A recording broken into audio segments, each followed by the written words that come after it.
Selamat siang, program Kaltim Headline Siang edisi Kamis 7 Mei 2020 hari ini akan menyajikan informasi seputar Kalimantan Timur dan sekitarnya bersama saya, Rosmi Rahma. Berikut rangkuman Kaltim Headline Siang hari ini.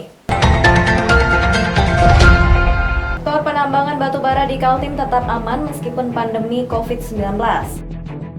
Jumlah pasien positif di Kabupaten Berau melampaui Samarinda.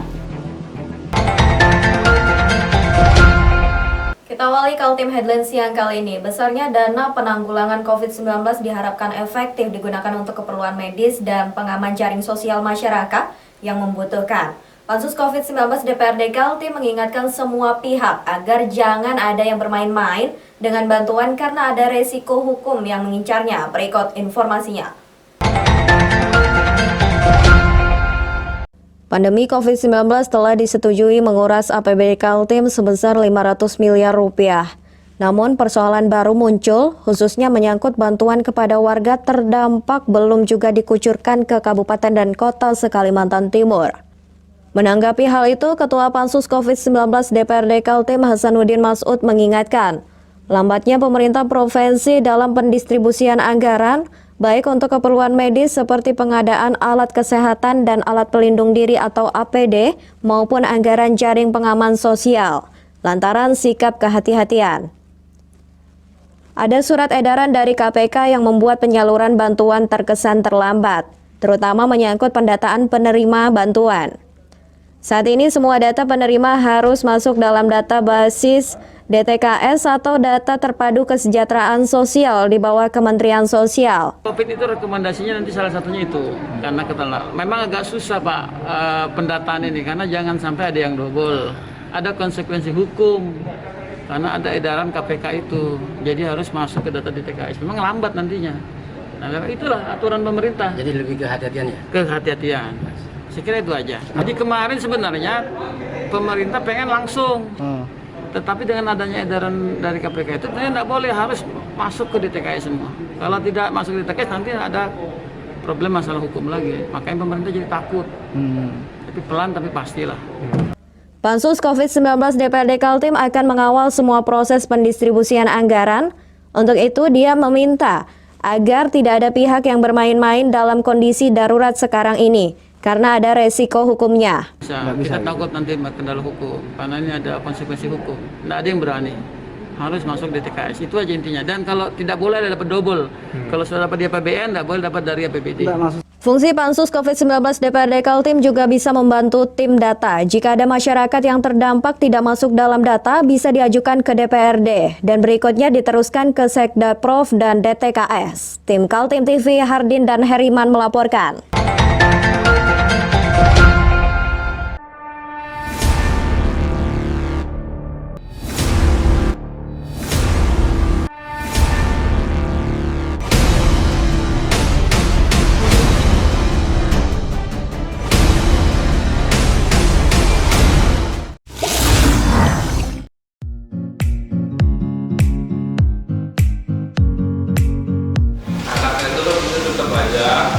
Cara mudah beriklan digital di Kaltim TV.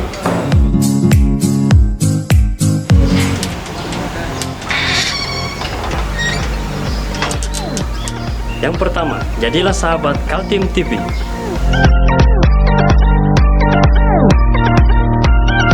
Dengan Rp1.000.000, para sahabat mendapat 20 kali tayang di slot berita kamu.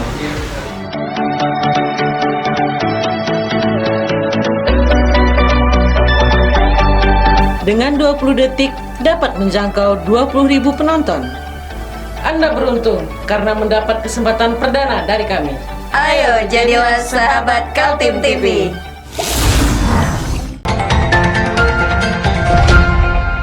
Bertambah lagi jumlah pasien positif di Kalimantan Timur. Sebanyak 14 orang dinyatakan sebagai pasien baru terkonfirmasi virus corona. 9 diantaranya ada di Kabupaten Berau. Kini di daerah itu terdapat 29 orang pasien positif yang terpapar COVID-19. Kabupaten Berau dinyatakan sebagai zona merah.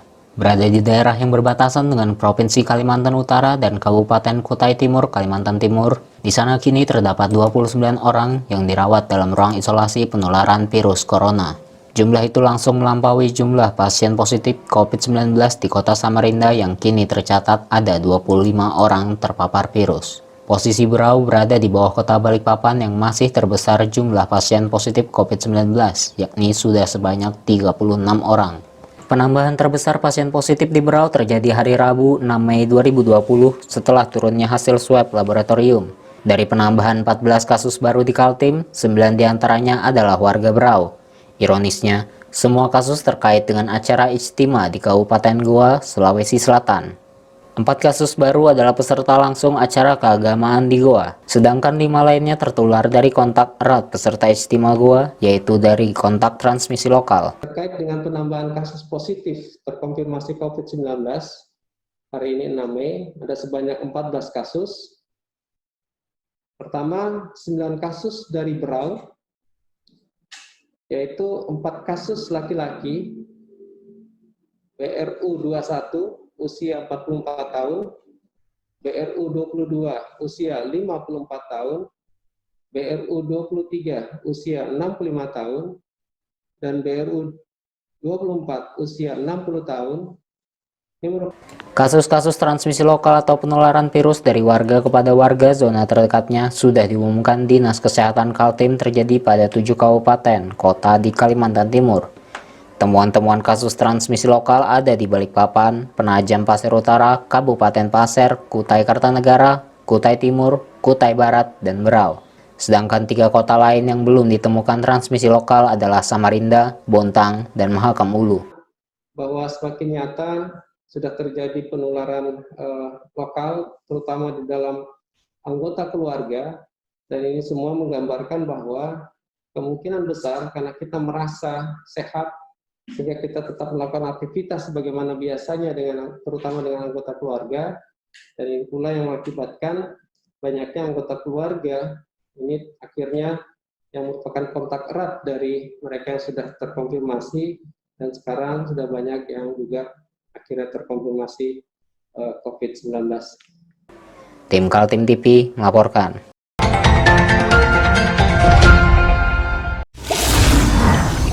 Assalamualaikum warahmatullahi wabarakatuh.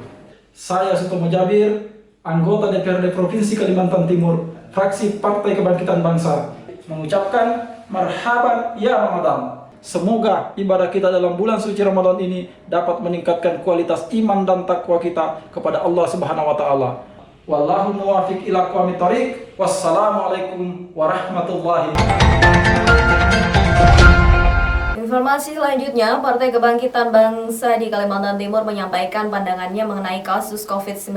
Menurut ketuanya Syarifuddin, benua etam belum perlu menerapkan PSBB atau pembatasan sosial berskala besar. Sudah 2 bulan berjalan masyarakat di Kalimantan Timur berada di rumah. Pandemi COVID-19 menghentikan berbagai kegiatan, termasuk usaha-usaha kecil masyarakat bawah. Jumlah pasien yang terkonfirmasi positif terinfeksi virus corona juga sudah 168 orang per hari Selasa 5 Mei 2020. Tapi menurut Syarifuddin, Ketua Partai Kebangkitan Bangsa Kalimantan Timur, jumlah pasien positif selama 2 bulan itu menggambarkan sudah adanya kedisiplinan warga, seperti anjuran pemerintah dengan sering mencuci tangan, memakai masker, dan jaga jarak. Sebagian masyarakat di Kalimantan Timur juga patuh dengan anjuran work from home atau kerja di rumah. Ya, COVID-19 ini memang untuk wilayah Kalimantan Timur masih kategori biasa-biasa aja, belum luar biasa. Karena masyarakat yang terjangkit atau positifnya itu baru kurang lebih 100-an lebih lah gitu kan. Nah, artinya ini menandakan bahwa belum ada peningkatan yang signifikan. Tentu saja ini menandakan juga bahwa masyarakat Kalimantan Timur disiplin. Ya, cuci tangan sebelum makan, kemudian selalu menggunakan masker dan selalu mengantisipasinya. Walaupun dalam hal jumlah pasien yang terpapar virus sejumlah 182 orang, tapi dampaknya sudah luar biasa. Karena seluruh warga diimbau stay at home atau berada di dalam rumah. Maka ruang gerak pergerakan ekonomi jadi terhambat. Menurut pandangan politisi PKB ini, dampak ini yang menjadi persoalan karena menambah jumlah warga miskin. COVID ini ada banyak dampak yang akan dihadapi oleh masyarakat. Salah satunya adalah terbatasnya ruang gerak masyarakat untuk mencari nafkah. Ya, mungkin bagi pekerja bangunan, pedagang, UMKM gitu kan. Nah, tentu inilah yang pemerintah siapkan langkah untuk memberikan bantuan tunai kepada masyarakat yang terdampak COVID. Pemerintah sudah turun tangan memberi bantuan, mulai dari pemerintah pusat, provinsi, dan pemerintah kabupaten kota. Semua punya porsi masing-masing untuk membantu warga yang terdampak. APBN, APBD provinsi, dan APBD kabupaten kota diarahkan untuk penanggulangan COVID-19. Pemerintah pusat itu sangat signifikan memberikan bantuannya, yaitu 600.000 per KK per bulan. Meskipun datanya harus diverifikasi secara ketat. Nah, begitu juga pemerintah kabupaten kota juga memberi bantuan. Nah, Pemprov Kaltim juga sedang menyiapkan data, meskipun sampai hari ini belum tuntas datanya, ini sedang diverifikasi, tapi dari hari ke hari progresnya udah lumayan. Nah, mungkin dalam waktu dekat Pemprov Kalimantan Timur akan segera menyelesaikan dari bantuan dari Pemprov Kaltim yang angkanya 250.000 per KK. Itu mereka di luar dari data-data yang terdahulu. Menurut Ketua Fraksi PKB Hanura DPRD Kaltim ini, saat ini yang dibutuhkan adalah bantuan sosial untuk warga yang membutuhkan agar segera didistribusikan. Dia melihat adanya masalah data Pemprov Kaltim yang belum juga selesai mengenai warga yang berhak atas program jaring pengaman sosial itu. Tapi dia optimis dalam waktu dekat anggaran dari Pemprov sudah bisa diturunkan. Karena pandemi COVID-19 belum dikategorikan luar biasa dalam pandangan Syarifuddin, maka langkah PSBB atau pembatasan sosial skala besar seperti diwacanakan Wali Kota Balikpapan menurutnya belum perlu diterapkan. Dia mengatakan langkah masing-masing pemerintah di level kabupaten dan kota sudah cukup baik, yakni pengetatan arus keluar masuk ke daerah masing-masing. Belum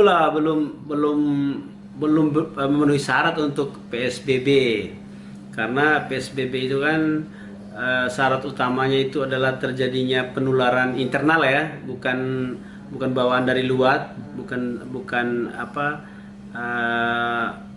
impor dari luar itu, tapi lebih kepada penyebaran melalui internal. Nah, ini kan Kalimantan Timur belum masuk kategori itu atau belum memenuhi syarat. Tapi langkah dan upaya pemerintah provinsi dan kabupaten kota Kaltim udah maksimal saya kira. Ya, Samarinda misalnya ya membatasi keramaian, mengurangi perkumpulan orang-orang yang melibatkan orang banyak itu kan. Tim Kaltim TV, Hardin melaporkan.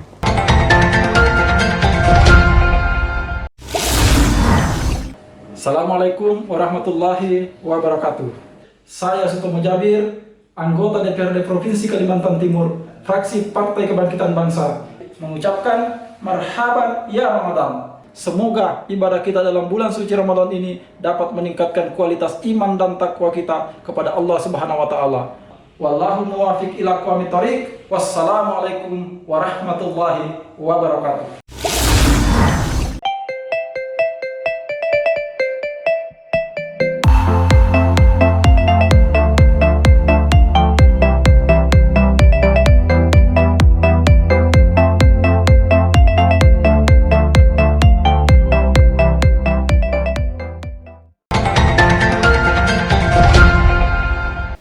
Situasi pandemi COVID-19 di Kalimantan Timur memasuki fase baru. Dari data Dinas Kesehatan menyebutkan saat ini sudah ada 7 daerah diketahui penularan virus terjadi dari transmisi lokal. Berikut informasinya.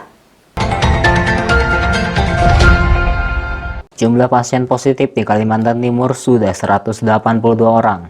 Ada yang mengatakan angka itu sedikit, tapi ada juga yang menilai itu angka besar dan menjadi ancaman bagi masyarakat Kalimantan Timur.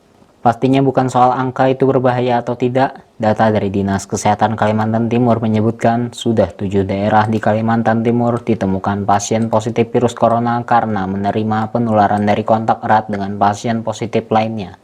Dengan kata lain, sudah terjadi transmisi lokal atau penyebaran virus dari orang yang berada di sekitarnya. Jika penyebaran semakin luas, bukan tidak mungkin suatu saat akan terjadi pelonjakan pasien positif yang perlu dirawat di ruang isolasi. Ditetapkan kabupaten kota yang sudah terjadi transmisi lokal yaitu Kota Balikpapan, ya, Kabupaten Penajam Pasir Utara, Kabupaten Kutai Barat, Kabupaten Kutai Kartanegara, Kabupaten Kutai Timur, dan juga Kabupaten Pasir. Jadi semakin banyak daerah yang telah terjadi transmisi lokal, dan semakin besar pula potensi masyarakat bisa terjadi ataupun terpapar dari COVID-19 ini tanpa harus melakukan perjalanan keluar daerah, terutama pada daerah yang sudah terjadi transmisi. Sudah 7 kabupaten kota ditemukan penularan transmisi lokal. Menurut Andi Muhammad Ishak, temuan Dinas Kesehatan, penularan masih pada ring 1 atau orang-orang terdekat seperti istri atau suami dan anak. Apalagi kalau merasa tidak punya gejala penyakit dan merasa sehat-sehat saja, maka tingkat penyebaran virus semakin liar kemana saja. Yang sudah terjangkit atau sudah terpapar dari virus COVID-19. Karena memang tidak langsung sakit, ya, tidak langsung merasakan gejalanya, jadi memang banyak orang yang akan tetap melakukan aktivitas di luar. Meskipun sesungguhnya bersangkutan itu sudah terkontaminasi atau sudah terpapar dari virus COVID-19. Inilah yang sering terjadi, ya, orang yang sudah ditetapkan ODP maupun PDP, tapi karena merasa atau terutama lagi OTG yang orang tanpa gejala, yang sesungguhnya mungkin saja dirinya sudah terpapar atau sudah terkontaminasi dengan virus, tapi karena merasa sehat, tidak ada gejala, maka masih tetap melakukan aktivitas, ya, seperti biasa. Mengenali tentang virus corona dan cara penyebarannya akan meningkatkan kewaspadaan kita. Menurut Andi Muhammad Ishak, wabah virus ini bisa kita hentikan dengan cara warga disiplin menjalankan protokol kesehatan yang telah dianjurkan. Tim Kaltim TV melaporkan.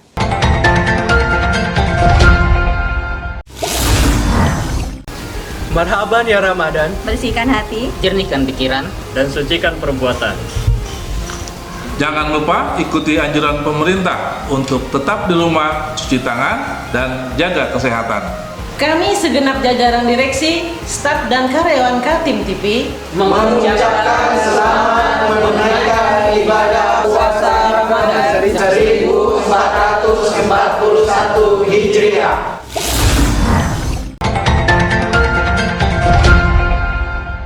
Sektor penambangan batu bara termasuk aman meskipun pandemi COVID-19 sudah menggerus perekonomian Kaltim. Sektor tambang dari perut bumi benua Etam itu menjadi salah satu harapan penyumbang kontribusi pada pertumbuhan ekonomi yang sedang mengalami pelemahan. Berikut informasinya. Tidak semua sektor jatuh terpuruk. Buktinya adalah industri penambangan batu bara. Ketika di seluruh dunia usaha-usaha mengalami perlemahan, tambang batu bara justru tetap bertahan. Pemandangan masih kuatnya sektor tambang batu bara dalam masa pandemi COVID-19 bisa dilihat di sepanjang jalur Sungai Mahakam. Tiap harinya, puluhan ton ponton pengangkut batu bara masih melintas dari arah hulu menuju muara Sungai Mahakam. Menurut Kepala Dinas Energi dan Sumber Daya Mineral Kaltim, Wahyu Widi Heranata, sektor batu bara di Kaltim dalam posisi aman. Kegiatan produksi masih terus berlangsung, walaupun sistem kerja di masing-masing perusahaan tetap mematuhi protokol kesehatan yang ditetapkan. Sektor batu bara pada prinsipnya arahan dari Pak Dirjen di dalam rapat Fitkon beberapa waktu yang lalu, termasuk arahan dari Pak Gubernur, itu diupayakan tidak ada pengurangan produksi, diupayakan tidak ada PHK. Nah, kami sudah menyampaikan edaran dari Pak Gubernur, edaran dari Pak Dirjen, terutama dari Dirjen Minerba terkait dengan protokol COVID yang harus dilakukan di sektor pertambangan yang ada di Kalimantan Timur, dan mereka sudah melakukannya berdasarkan laporan daripada mereka. Produksi tetap jalan dan tidak ada pemutusan hubungan kerja atau PHK menjadi sangat penting dalam situasi darurat sekarang ini. Apalagi begitu banyaknya perusahaan yang terpaksa merumahkan bahkan mem-PHK karena kebijakan pemerintah untuk melawan COVID-19, yakni tetap berada di rumah. Masih bersemangatnya produksi batubara, menurut Wahyu Widi Heranata, diimbangi juga dengan semangat gotong royong untuk melawan COVID-19.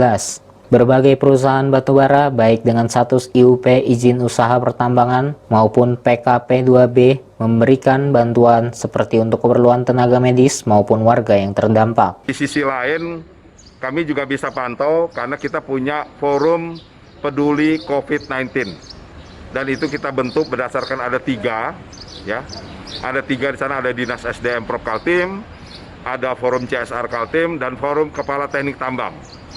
Nah, dari 3 ini, setiap 2 minggu sekali saya evaluasi di sini. Di ruangan terbuka sini, setiap 2 minggu sekali kita evaluasi. Kita mengumpulkan bantuan dari teman-teman IUP, kita kumpulkan untuk dikasihkan kepada para medis yang ada di Kalimantan Timur secara berjenjang. Kenapa secara berjenjang? Karena kami tidak mungkin langsung ke Berau. Kayak barusan tadi saya baru menyerahkan, itu dibantu oleh teman-teman KPC di Sangatta. Jadi dari sini kita kirim ke Sangatta dan diterima oleh teman-teman KPC. Dari teman-teman KPC menyerahkan ke Dinas Kesehatannya Kabupaten Kutai Timur. Nah, Tim Kaltim TV, Hardin melaporkan.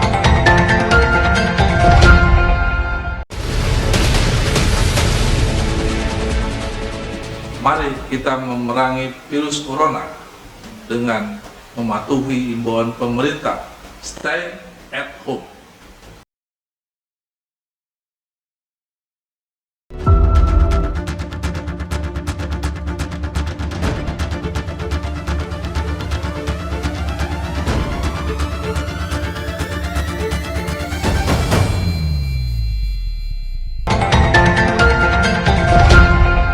Demikian Kaltim Headline siang kali ini. Informasi lainnya dapat Anda simak melalui channel YouTube dan fanpage Facebook Kaltim TV. Saya Rosmi Rahma bersama kerabat kerja yang bertugas pamit undur diri. Kaltim TV, siaran kemajuan.